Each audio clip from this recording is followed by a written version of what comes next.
Hi guys, and welcome back to another video where today we're going to be predicting the scores of week 4 of the 2020-2021 Premier League season. Now before we get started, as usual, let's have a quick look back at how well we got on in week 3. So last week had a really good week, had 8 points with 2 perfect results. That was Leeds beating Sheffield Utd 1-0 and Liverpool beating Arsenal 3-1. Yeah, I had an absolute disaster, Nathan. I was like Scott Parker in that league defeat against Aston Villa last week.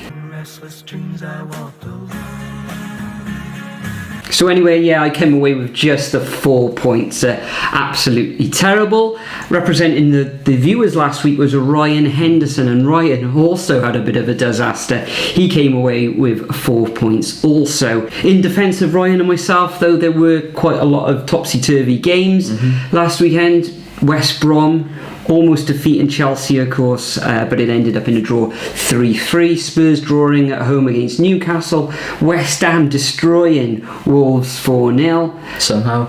Yeah, what else? And Man United really should have just come away with a draw against Brighton, but beat them 3-2 in the end. Top scorer for last week, though, was Alex Langhorne, and Alex actually leads our league this week. He actually scored 12 points last week, puts him on at 26 points overall, taking over Philip Alex at the top of the table. On 25 points as well as Richish RTH. So I think we actually had over 90 people as well playing along in week 3. Nathan, last week, as you said, you had 8 points, so you're up to 17 points overall, and well, I'm there just 1 point behind you as well, Nathan. But yeah, as we said, Ryan as well on 16 points. But yeah, I'll just slowly go down the league table, see if you can spot yourself anywhere in there, and hopefully this week when you make your predictions, you can climb up the league table. So yeah, we got 123 players altogether at the moment. So this week, Nathan, let's see if we can haul the points back from those leaders of Alex, Philip and Ritish. But that's enough of last week. Let's crack on with a two-footed tackle and make some predictions for week 4.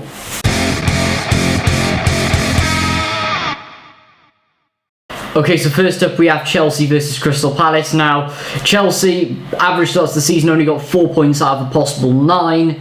Of course, that West Brom game, very weird. What happened there? Not good for the fantasy football either. How would you lose 3-0 in the first half and when they lost again yesterday against Tottenham? So that was on penalties. On penalties, but it's still not good. Chelsea need to start improving, but Havertz is starting to improve. Get used to playing in England, of course. Coming up against a Palace team who've had a very good start to the season. Lost for the first time this season against Everton. Mind, everyone's really losing to Everton at the moment. So yeah, Palace have had a good start to the season. This one could go either way, but I don't know. I just think Chelsea will have enough, and hopefully Werner will have his scoring boots on this week. And Havertz will start to gel with the other team as well. And with Thiago Silva remembering how to defend again, of course. But yeah, I'm actually going to say 3-1 to Chelsea in this one. Yeah, interesting. Yeah, tough one to call. Crystal Palace have been a tough nut to crack this season. They were on the end of that defeat at home against the Toffees last time out. Chelsea, absolutely terrible defending, as you've already mentioned, Nathan. Alonso, first half, absolutely schoolboy errors, and he gets booked as well in the first. How is Alonso even a footballer? First 10 minutes. He's been pretty good for fantasy football in the past, though. Yeah, absolutely terrible. West Brom took their goals well. As you said, Thiago Silva coming in. I think actually captained them on the day as well. Just let West Brom run riot in that first half. But they did make amends in that second half and came back to 3-3.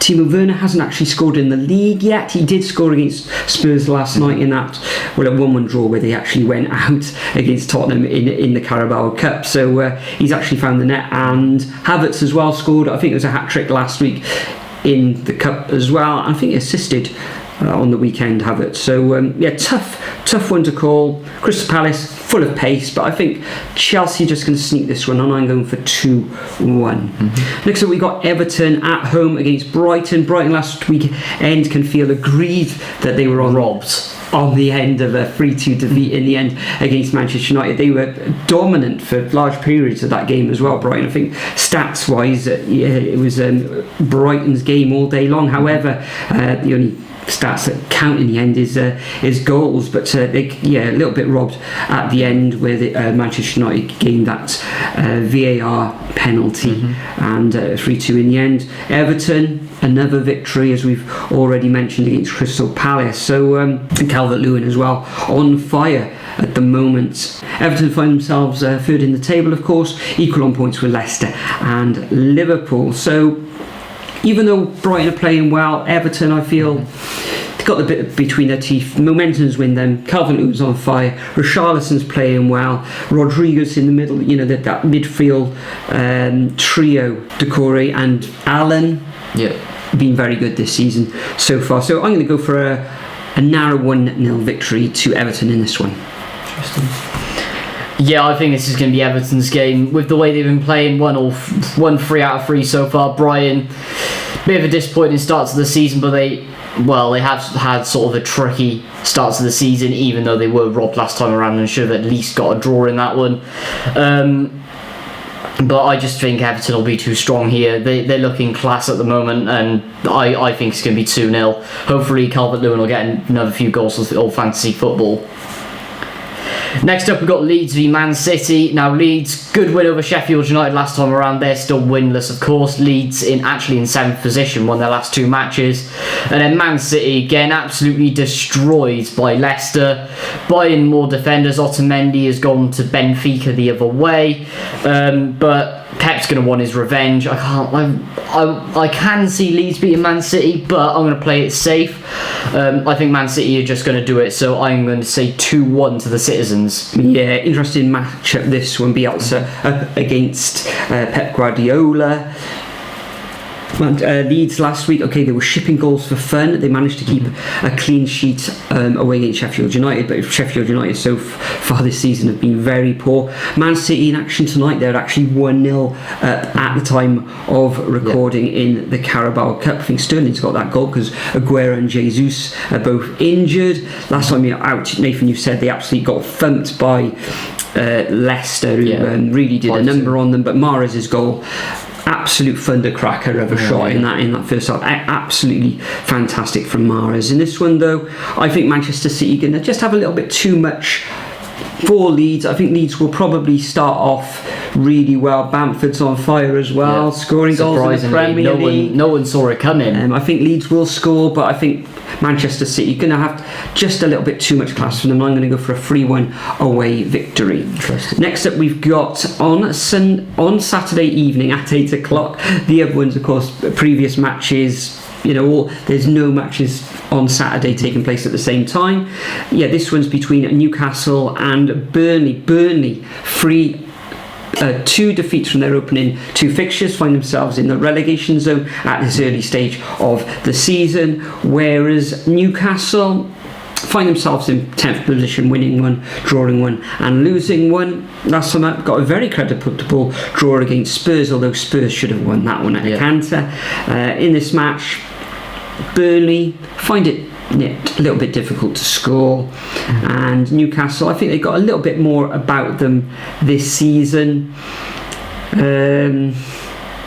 So I'm going to go for a Newcastle win, just 1-0. Interesting. And they've beaten Newport County this evening on penalties, even though I think it was Voldemort, Jean-Joe Shelby scoring the 87th minute just to rescue them against Newport in that match. Indeed. But this one could very easily be a 0-0. Burnley need to start getting points on the board, even though they do have a game in hand. But Newcastle starting well, win, draw and loss so far. But I don't know. With Newcastle somehow drawing at Spurs, and I just think Newcastle are going to grab it against Burnley. Burnley, terrible away traditionally, and especially with Newcastle's first game of the season, I think they're going to do something here. I'm going to say a narrow 1-0. Next up, we have the first of the Sunday matches on BT Sport between 2 sides who got very shocking results last week. Leicester versus West Ham. How did West Ham win 4-0 against Wolves? Crazy. Could it be because David Moyes wasn't there? Who knows? But Jared Bowen was on fire. And then same with Leicester, 5-2. Vardy getting a hat-trick. 2 of them were penalties and 1 of them was a flick between the legs. Very nice stuff. It was beautiful. But I don't know. I just fancy Leicester in this one. Can West Ham keep it up? Even though West Ham are predicted to do terribly this year, but I can see Leicester winning this one 3-0. Yeah, top of the table, the Foxes, where they were a few years ago, where they ended up anyway. West Ham, superb, as you say. Was it the David Moyes factor? We don't know, but Leicester, at home. I think they're going to do a number on West Ham in this one. I think they've just got too much for them defensively and going forward. Jamie Vardy, so much pace, so much confidence at the moment. So I can only see one winner. I'm going to go for a Foxes home victory, 3-1. Next up, we've got also at 12 o'clock on Sunday, and this is also on BT Sport. We've got Southampton against West Bromwich Albion. Southampton last time out getting that 1-0 narrow victory against Burnley, and West Bromwich Albion throwing, you could say, away a 3-0. So they were up at 3-0, comes back to 3-0 against Chelsea. So I think West Brom are going to score in this one. Southampton gained a little bit of confidence after those first two defeats. Ings on the score sheet last time out, clean sheet as well. West Brom looks like they've got a few goals about them. They have scored 5, but they've let in 11 so far. So I'm going to go for a narrow win to the Saints in this one. I think they've just got a little bit more Premier League know-how at the moment. So I'm going to go 2-1 Saints. I'm going to go for a Southampton win as well, but I don't think it's going to be by much. I think West Brom will try and play really defensively in this one, and then Danny Ings will just break through and get a goal in the end. I think Pereira played really well last week. And Diagana too. So. But it's just the defence that concerns me, and I think Southampton will definitely slip something through. So I'm saying 1-0 Saints. Next up, we've got Arsenal versus Sheffield United. Now, Sheffield United, terrible starts to the season, losing all 3. Only one or two teams to do so at the moment. They haven't scored either, have they? Yeah, I know. Still the only team who hasn't scored. I mean, with the likes of Burnley only getting two goals this season, but then again, Burnley have only played 2 games. But yeah, that's terrible from Sheffield United not scoring. They're coming up against an Arsenal team who freshen up the defence and have an insane attack. So I can't see anything but an Arsenal win here. I'm going to say 2-0, probably 2 Aubameyang goals. Yeah, he hasn't scored for a couple of games either.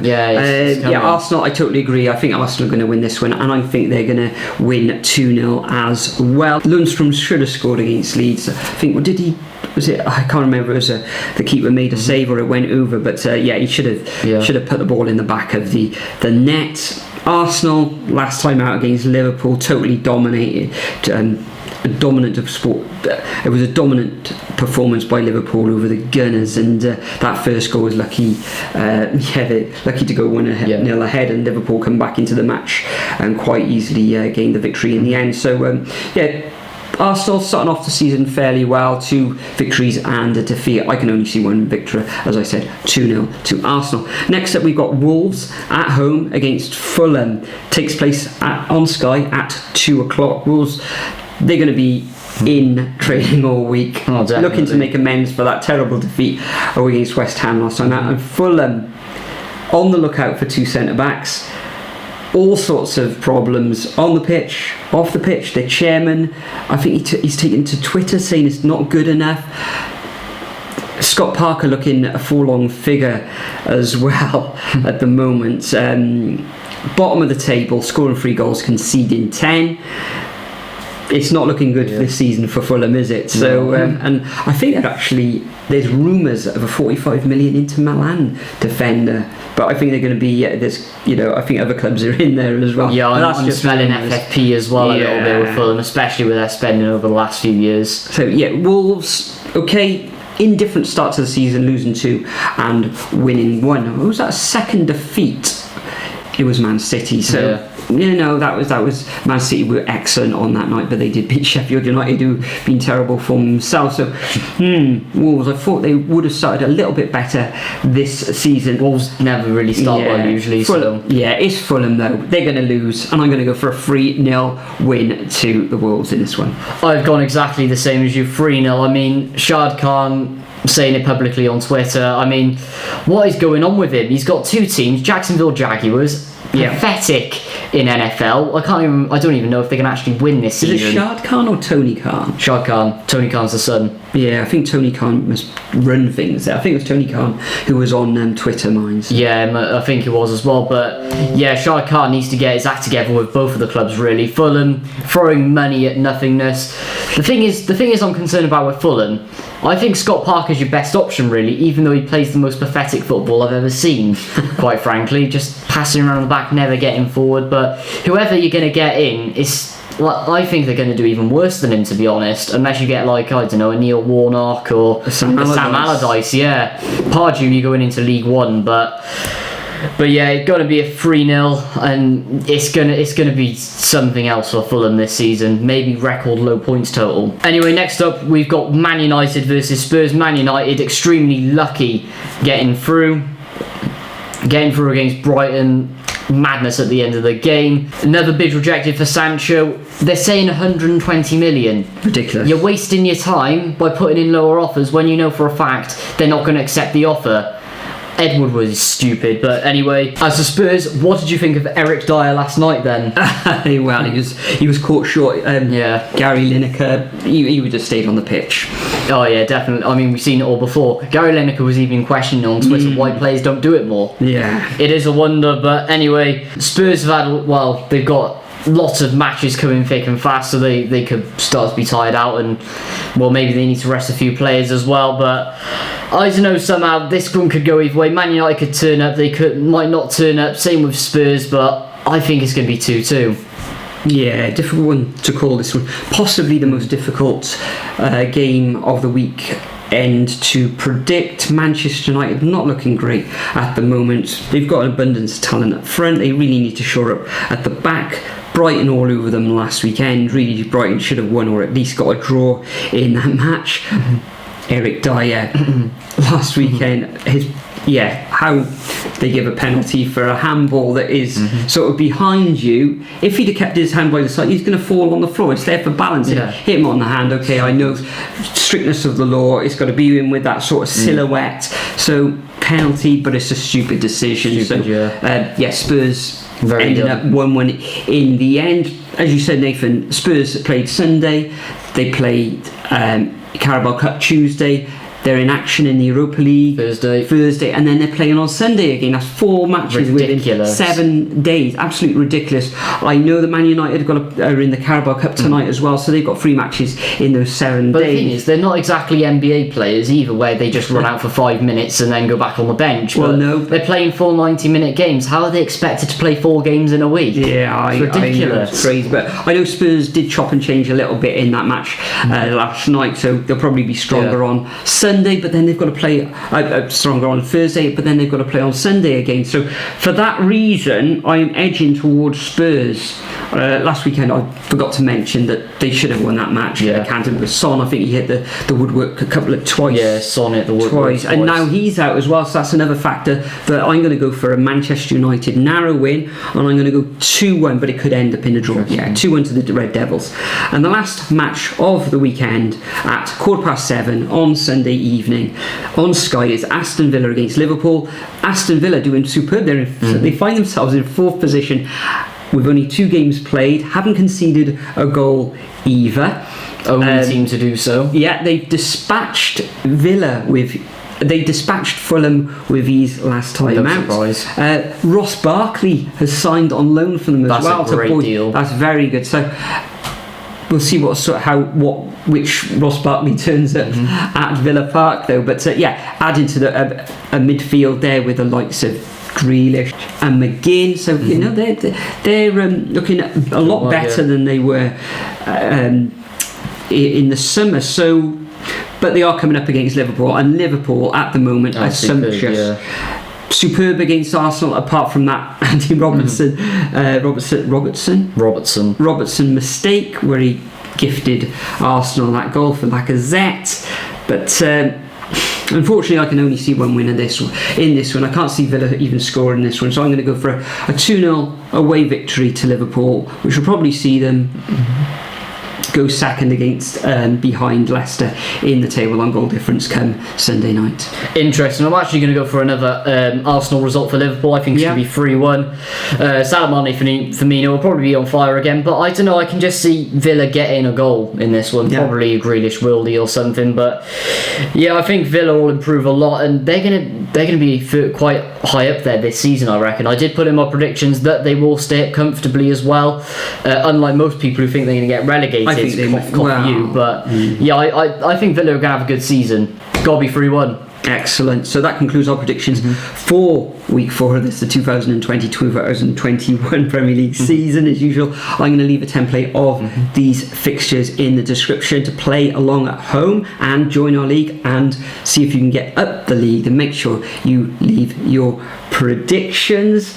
And on Friday evening, as usual, I'm going to be picking somebody at random to represent you guys, the viewers. Now, next week is international break already, again. Really quick. So what we're probably going to do next week, we are going to bring out a video just reviewing last week, but I think we haven't done one of these in a while now. Let's do a Q&A next week. Yeah, Q&A next week. So make sure you leave your predictions in the comment section and any questions you've got for us as well. That can be on any topic: sports, football, lifestyle, furniture stores, off James Lawrence. Anything. So yeah, make sure you leave your questions below, and we'll do a very, very best to answer them. But before we go, Nathan, is there anything else you'd like to add?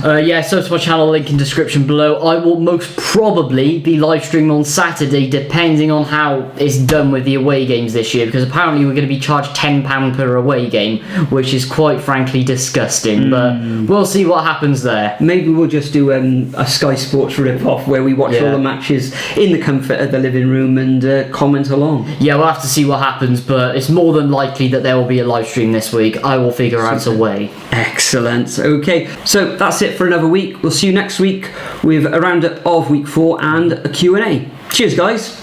Cheers, guys.